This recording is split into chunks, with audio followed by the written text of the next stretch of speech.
Hello viewers, কী অবস্থা সবার? কেমন আছেন? আশা করি সবাই ভালো আছেন, সুস্থ আছেন, নিরাপদে আছেন।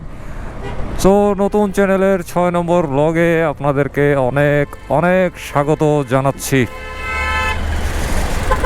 আজকের ব্লগটা যে করব মানে আসলে কি যে বলবো, ঘটনা হচ্ছে আজকে 13,500 টাকাকে পানির মধ্যে একদম ইচ্ছা মতো চোয়াবো, পরিষ্কার পানিতে, নিরাপদ পানিতে, ডিটারজেন্ট গুলিয়ে একদম ইচ্ছা মতো চোয়াবো। ঠিক আছে, থাম্বনেল নিশ্চয়ই দেখছেন।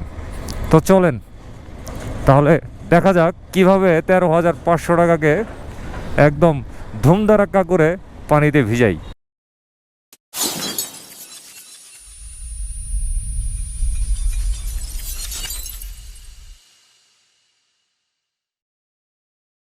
হ্যাঁ, চলে আসছি আমার রাইনক্সের টর্নেডো প্রো 3 জ্যাকেটটা আপনাদের সামনে নিয়ে।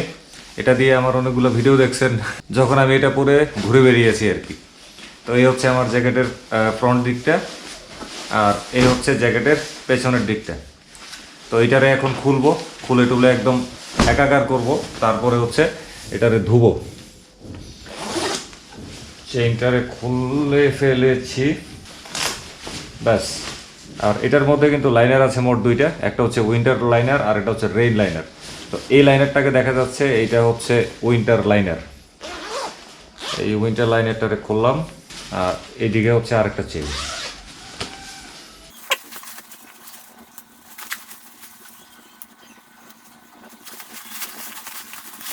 খোলা হয়ে গেল উইন্টার লাইনারটি। আরে খালি খুলতেই চায় না, কত বোতাম। আর এখন খুলবো হচ্ছে রেল লাইনারটি। রেল লাইনারেরও একইভাবে দুইটা চেইন, ডান দিকে একটা, বাম দিকে একটা। এই খুললাম, আর এই খুললাম। আবার এদিকে বোতাম দিয়ে আটকানো থাকে।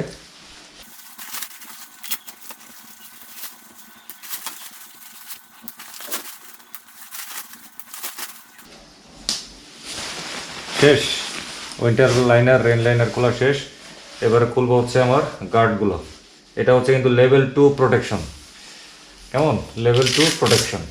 এটা হচ্ছে আমার পিঠের গার্ডটা, জীবনের প্রথম এটার পিঠের গার্ডটাকে এইভাবে খুলতেছি, এই জন্য আমার খুব খুশি লাগতেছে। ব্যাস, এটা হচ্ছে পিঠেরটা লেভেল 2। এবারে খুলবো হচ্ছে কাঁধেরটা।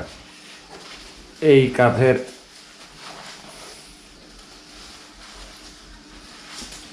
একটা বের করলাম, আর এখন এই কাঁধের আরেকটা বের করতেছি। ব্যাস, কাঁধের হয়ে গেল দুইটা। এবারে বের করতেছি চেস্টেরটা। তবে আমার কিন্তু এই জ্যাকেটের সাথে চেস্টের কোনো গার্ড ছিল না, চেম্বার করা ছিল কিন্তু গার্ডটা ছিল না। পরে আমি এটা বানাই নিয়েছিলাম। এই যে এই দুইটা গার্ড হচ্ছে আমার বানানো চেস্ট গার্ড।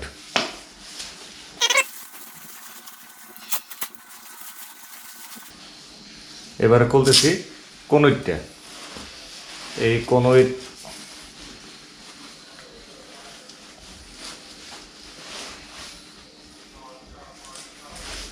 একটা খোলা হয়ে গেল, আর এবারে কনুইর আরেকটা খোলার বাকি।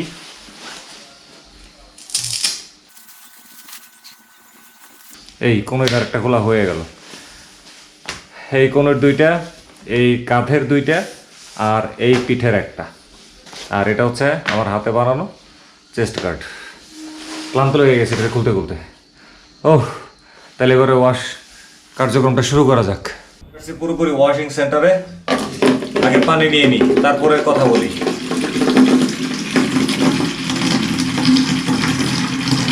নিয়ে নিলাম একদম পুরোপুরি আধা বালতি পানি নিছি। মানে এত পানি নেওয়ার কারণ হচ্ছে কি, আমার তো কাপড়গুলো অনেক মোটা, সো পানি একটু বাড়াই নেওয়ার প্রয়োজন। আর এই হচ্ছে ডিটারজেন্ট। আমি ডিটারজেন্ট দিয়ে ধুবো। আসলে এই জ্যাকেটগুলো আমি অনেককে দেখছি করতে, ওই ড্রাই ওয়াশ করতে। তো অনেক মায়া মহব্বত করে ড্রাই ওয়াশ করে। তো আমি আসলে ড্রাই ওয়াশটা করতেছি না। ওদের এই রাইনক্সের বলাই আছে যে এটারে আসলে ওয়াশেবল কাপড়। সো আমি যদি ড্রাই ওয়াশ না করি এতে আসলে আমার কোনো ক্ষতি নাই। সো আমি একটু ওয়াশই করি। সরাসরি পানি দিয়ে, তাইলে আমার ময়লাটা আরও ভালো পরিষ্কার হবে আর কি। তবে আমি এটার মধ্যে কিন্তু কোনো ধরনের গরম পানি কিছুই দিচ্ছি না, হালকা একটু গরম পানি মানে কুসুম গরম পানি দিতে পারলে ভালোই তো, কিন্তু কোনো সমস্যা নাই। আমি এখন পুরোপুরি ঠান্ডা পানি দিয়ে এই কাজটা সারবো।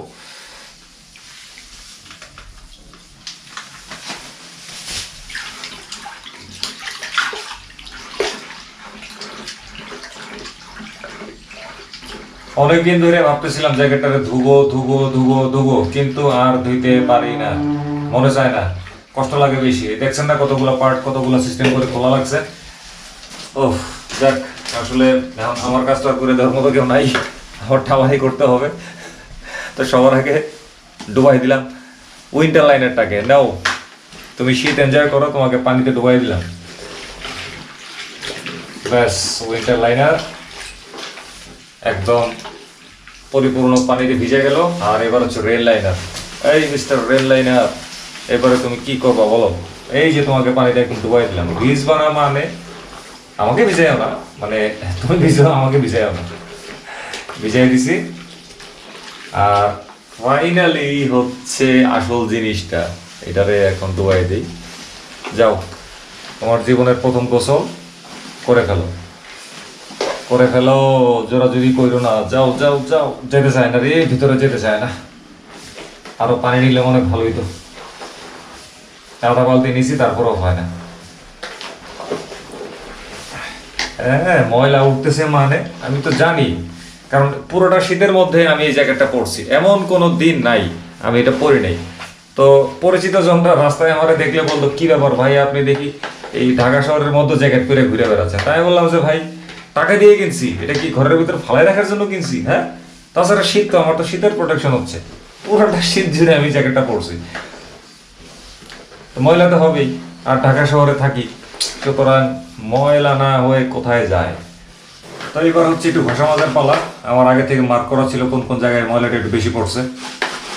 আমি এইটারে ঘষবো, মানে কয়ের তেলে কই ভাজতেছি আর কি, এক্সট্রা কোনো কিছু দিয়ে ঘষতেছি না। কেমন? এই তো এইসব জায়গায় ময়লা অনেক বেশি ছিল। তারপরে বুকের এই যে সাদা স্ট্রিপটার মধ্যে এদিকেও ময়লা অনেক ছিল, এটা একদমই দেখতেছি এখন উঠে গেছে। এইভাবে যেখানে যেখানে বেশি ময়লা আছে শুধু জাস্ট ওই জায়গাটারে একটু ঘষবো।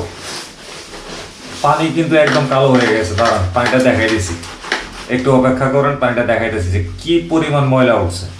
ড্রাই ওয়াশ করলে আসলে এই ময়লা কিন্তু এভাবে উঠে না। হালকা পাতলা ময়লা হইলে ড্রাই ওয়াশ ঠিক আছে, কিন্তু ভারী ময়লা হইলে তখন আর ড্রাই ওয়াশে কিন্তু ভালোভাবে এটা ক্লিন হয় না। এই জন্য আমি ড্রাই ওয়াশের দিকে একটা আগ্রহ বোধ করি নাই। আর আসলে পানি দিয়ে ওয়াশ করলে তো এটা নাজায়েজ কিছু না, বা এটার ক্ষতি হবে এরকম কিছু না। হ্যাঁ, সো পানি দিয়ে ওয়াশ করাটা আমি মনে করি ভালো। একটু কষ্ট লাগে, একটু সময় লাগে, কিন্তু জিনিসটা কিন্তু ভালো হয়।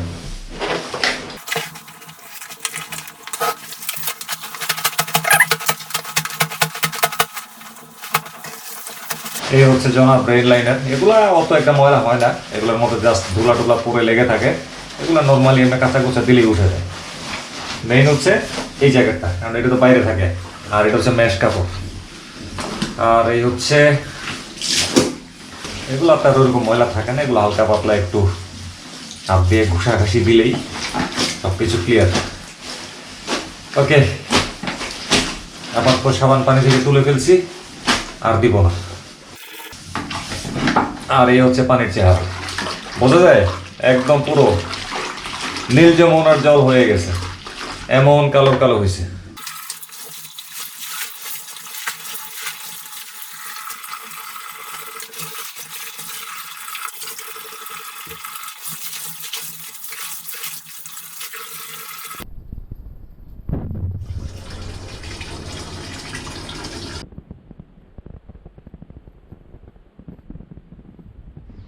তো দেখলেন তো কিভাবে 13,500 টাকাকে পানির মধ্যে ইচ্ছা মতো ভিজাইলাম, ধুইলাম। এটা হচ্ছে আমার খুব প্রিয় একটা রাইডিং জ্যাকেট, রাইনক্স টর্নেডো প্রো 3। এই জ্যাকেটটা আমি কিনছিলাম 2021 সালের সেপ্টেম্বর বা অক্টোবর মাসের দিকে। তখন আমি রাঙামাটি একটা ভ্রমণে গেছিলাম, সেই ভ্রমণ উপলক্ষেই এটা কেনা হয়েছিল। এটা কিনেছিলাম 60 ফিট পাকা মসজিদের খুবই কাছে অবস্থিত মোটো অটো থেকে। জ্যাকেটটা যখন আমি রোদে দিচ্ছিলাম তখন ভুলে রেড লাইনারটা মানে কালো যেটা আর কি, একদম কুচকুচে কালো, ওইটারে প্রথম দিকে একটু রোদে দিয়ে ফেলছিলাম, তারপরে আবার মনে হলো যে না, এগুলো আসলে রোদে দেওয়া যাবে না, রেড লাইনার তো এটারে রোদে দিলে এটার যে ওয়াটারপ্রুফ যে একটা ক্ষমতা আছে সেটা কিন্তু এই রোদের গরমে নষ্ট হয়ে যায়। তো তারপরে তাড়াতাড়ি ছাই নিয়ে গেছি, এবং মেইন জ্যাকেটের অংশটা আমি রোদের মধ্যে দিয়ে দিছিলাম, তারপরে আমি রোদ থেকে এটা ঘুরাই দিছি বিপরীত পাশে। তো এটার কারণ হচ্ছে কি, না হলে তীব্র রোদে জ্যাকেটের রংটা জ্বলে যাবে, ফেড হয়ে যাবে। আশা করি এই ভিডিওটা আপনাদের কাছে ভালো লাগছে এবং দেখলেন কিভাবে আমার 13,500 টাকাকে পানির মধ্যে ইচ্ছা মতো চুবিয়ে দিলাম। ওকে, পরবর্তীতে আবারও কথা হবে অন্য কোনো ব্লগে। সবাই ভালো থাকবেন, খোদা হাফেজ।